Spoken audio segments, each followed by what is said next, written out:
I'm a man who's trying to live from his heart, and so just before I get going, I wanted to tell you as a South African that one of the men who has inspired me most passed away a few hours ago.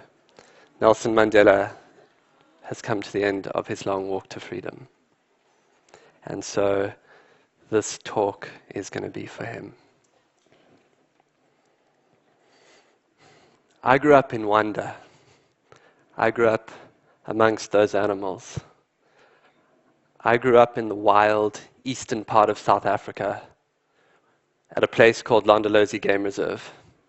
It's a place where my family has been in the safari business for 4 generations. Now, for as long as I can remember, my job has been to take people out into nature. And so I think it's a lovely twist of fate today to have the opportunity to bring some of my experiences out in nature into this gathering. And Africa is a place where people still sit under starlit skies and around campfires and tell stories. And so what I have to share with you today is the simple medicine of a few campfire stories. Stories about heroes of heart. Now, my stories are not the stories that you'll hear on the news. And while it's true that Africa is a harsh place, I also know it to be a place that's people, animals, and ecosystems teach us about a more interconnected world. When I was 9 years old, President Mandela came to stay with my family. He had just been released from his 27 years of incarceration and was in a period of readjustment to his sudden global icon status. Members of the African National Congress thought that in the bush he would have time to rest and recuperate away from the public eye. And it's true that lions tend to be a very good deterrent to press and paparazzi. But it was a defining time for me as a young boy. I would take him breakfast in bed, and then in an old tracksuit and slippers, he would go for a walk around the garden. At night, I would sit with my family around the snowy, bunny-eared TV and watch images of that same quiet man from the garden, surrounded by hundreds and thousands of people, as scenes from his release were broadcast nightly. He was bringing peace to a divided and violent South Africa, one man with an unbelievable sense of his humanity. Mandela said often that the gift of prison was the ability to go within and to think, to create in himself the things he most wanted for South Africa: peace, reconciliation, harmony. Through this act of immense open-heartedness, he was to become the embodiment of what in South Africa we call Ubuntu. Ubuntu, I am because of you, or people are not people without other people. It's not a new idea or value, but it's one that I certainly think at these times is worth building on. In fact, it is said that in the collective consciousness of Africa, we get to experience the deepest parts of our own humanity through our interactions with others. Ubuntu is at play right now. You are holding a space for me to express the deepest truth of who I am. Without you, I'm just a guy talking to an empty room. And I spent a lot of time last week doing that. And it's, and it's not the same as this. If Mandela was the national and international embodiment, then the man who taught me the most about this value personally was this man, Solly Mhlongo. Solly was born under a tree, 60 kilometers from where I grew up in Mozambique. He would never have a lot of money, but he was to be one of the richest men I would ever meet. Solly grew up tending to his father's cattle. Now, I can tell you, I don't know what it is about people who grow up looking after cattle, but it makes for uber resourcefulness. The first job that he ever got in the safari business was fixing these safari trucks. Where he had learned to do that out in the bush, I have no idea, but he could do it. He then moved across into what we called the habitat team. These were the people on the reserve who were responsible for its well-being. He fixed roads, he mended wetlands, he did some anti-poaching, and then one day we were out together and he came across the tracks of where a female leopard had walked. And it was an old track, but for fun he turned and he began to follow. And I tell you, I could tell by the speed at which he moved on those pug marks that this man was a PhD level tracker. If you drove past Solly somewhere out on the reserve, you look up in your rearview mirror, you see he stopped the car 20, 50 meters down the road just in case you need help with something. The only accusation I ever heard leveled at him was when one of our clients said, "Solly, you are pathologically helpful." When I started professionally guiding people out into this environment, Solly was my tracker. We worked together as a team.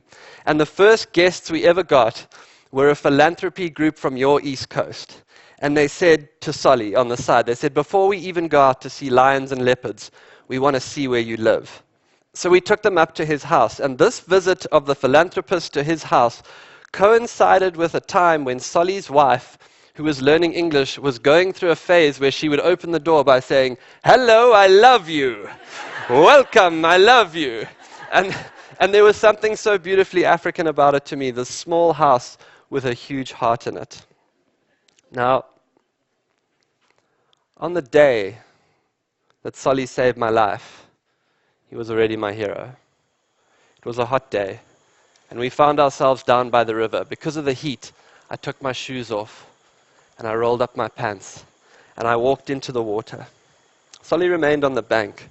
The water was clear, running over sand, and we turned and we began to make our way upstream. And a few meters ahead of us, there was a place where a tree had fallen out of the bank, and its branches were touching the water, and it was shadowy. And if it had been a horror movie, people in the audience would have started saying, "Don't go in there, don't go in there." And of course, the crocodile was in the shadows. Now, the first thing that you notice when a crocodile hits you is the ferocity of the bite. Wham! It hits me by my right leg. It pulls me. It turns. I throw my hand up. I'm able to grab a branch. It's shaking me violently. It's a very strange sensation having another creature try and eat you. And there are few things that promote vegetarianism like that. Solly on the bank sees that I'm in trouble. He turns, he begins to make his way to me. The croc again continues to shake me. It goes to bite me a second time. I notice a slick of blood in the water around me that gets washed downstream. As it bites the second time, I kick. My foot goes down its throat. It spits me out. I pull myself up into the branches, and as I come out of the water, I look over my shoulder. My leg from the knee down is mangled beyond description. The bone is cracked. The meat is torn up. I make an instant decision that I'll never look at that again. As I come out the water, Solly arrives at a deep section, a channel between us. He knows, he sees the state of my leg. He knows that between him and I, there is a crocodile. And I can tell you this man doesn't slow down for 1 second. He comes straight into the channel. He wades into above his waist. He gets to me. He grabs me. I'm still in a vulnerable position. He picks me up and puts me on his shoulder. This is the other thing about Solly. He's freakishly strong. He turns. He walks me up the bank. He lays me down. He pulls his shirt off. He wraps it around my leg. Picks me up a second time. Walks me to a vehicle. And he's able to get me to medical attention. And I survive. Now, I don't know how many people you know that go into a deep channel of water that they know has a crocodile in it to come and help you. But for Solly, it was as natural as breathing. And he is one amazing example of what I have experienced all over Africa. In a more collective society, we realize from the inside that our own well-being is deeply tied to the well-being of others. Danger is shared, pain is shared, joy is shared, achievement is shared, houses are shared, food is shared. Ubuntu asks us to open our hearts and to share. And what Solly taught me that day is the essence of this value is animated, empathetic action in every moment. Now, though the root word is about people, I thought that maybe Ubuntu was only about people. And then I met this young lady. Her name was Elvis. In fact, Solly gave her the name Elvis because he said she walked like she was doing the Elvis the pelvis dance. She was born with very badly deformed back legs and pelvis. She arrived at our reserve from a reserve east of us on her migratory route. When I first saw her, I thought she would be dead in a matter of days. And yet for the next 5 years, she returned in the winter months. And we would be so excited to be out in the bush and to come across this unusual track. It looked like an inverted bracket, and we would drop whatever we were doing and we would follow. And then we would come around the corner, and there she would be with her herd. And the outpouring of emotion from people on our safari trucks, as they saw her, there was this sense of kinship. And it reminded me that even people who grow up in cities feel a natural connection with the natural world and with animals. And yet still I remained amazed that she was surviving. And then one day we came across them at this small waterhole. It was sort of a hollow in the ground. And I watched as the matriarch drank. And then she turned in that beautiful slow motion of elephants. It looks like the arm in motion. And she began to make her way up the steep bank. The rest of the herd turned and began to follow. And I watched young Elvis begin to psych herself up for the hill. She got visibly, her ears came forward. She had a full go at it, and halfway up her legs gave way and she fell backwards. She attempted it a second time, and again halfway up she fell backwards. And on the third attempt, an amazing thing happened. Halfway up the bank, a young teenage elephant came in behind her, and he propped his trunk underneath her and he began to shovel her up the bank.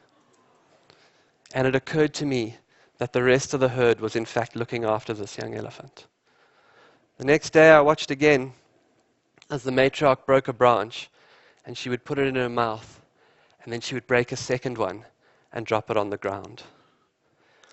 And a consensus developed between all of us who were guiding people in that area that that herd was in fact moving slower to accommodate that elephant. What Elvis and the herd taught me caused me to expand my definition of Ubuntu. And I believe that in the cathedral of the wild, we get to see the most beautiful parts of ourselves reflected back at us. And it is not only through other people that we get to experience our humanity, but through all the creatures that live on this planet.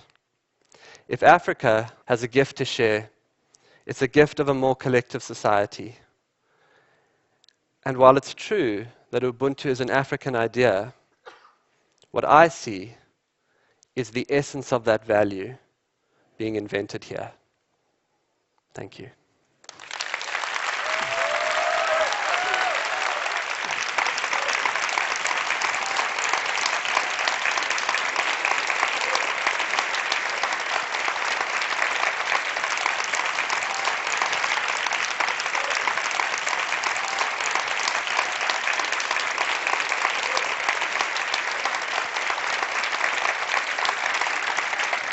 So Boyd, we know that you were, that you knew President Mandela from early childhood, and that you heard the news, as we all did today, and deeply distraught and know the tragic loss that it is to the world. But just wondered if you wanted to share any additional thoughts, because we know that you heard that news just before coming in to do this session. Yeah, thanks, Pat. Well, I'm so happy because it was time for him to pass on. He was suffering. And so, of course, there's the mixed emotions. But I just think of so many occurrences, like the time he went on the Oprah show and asked her what the show would be about. And she was like, well, it'll be about you. I mean, that's just incredible humility. He was the father of our nation. And we've got a road to walk in South Africa, and everything, they used to call it Madiba magic. You know, he used to go to a rugby match and we would win. Anywhere he went, things went well. But I think that magic will be with us, and the important thing is that we carry what he stood for. And so that's what I'm going to try and do, and that's what people all over South Africa are trying to do. And that's what you've done today. Oh, thank you. Thank you. Thank you. Thanks very much.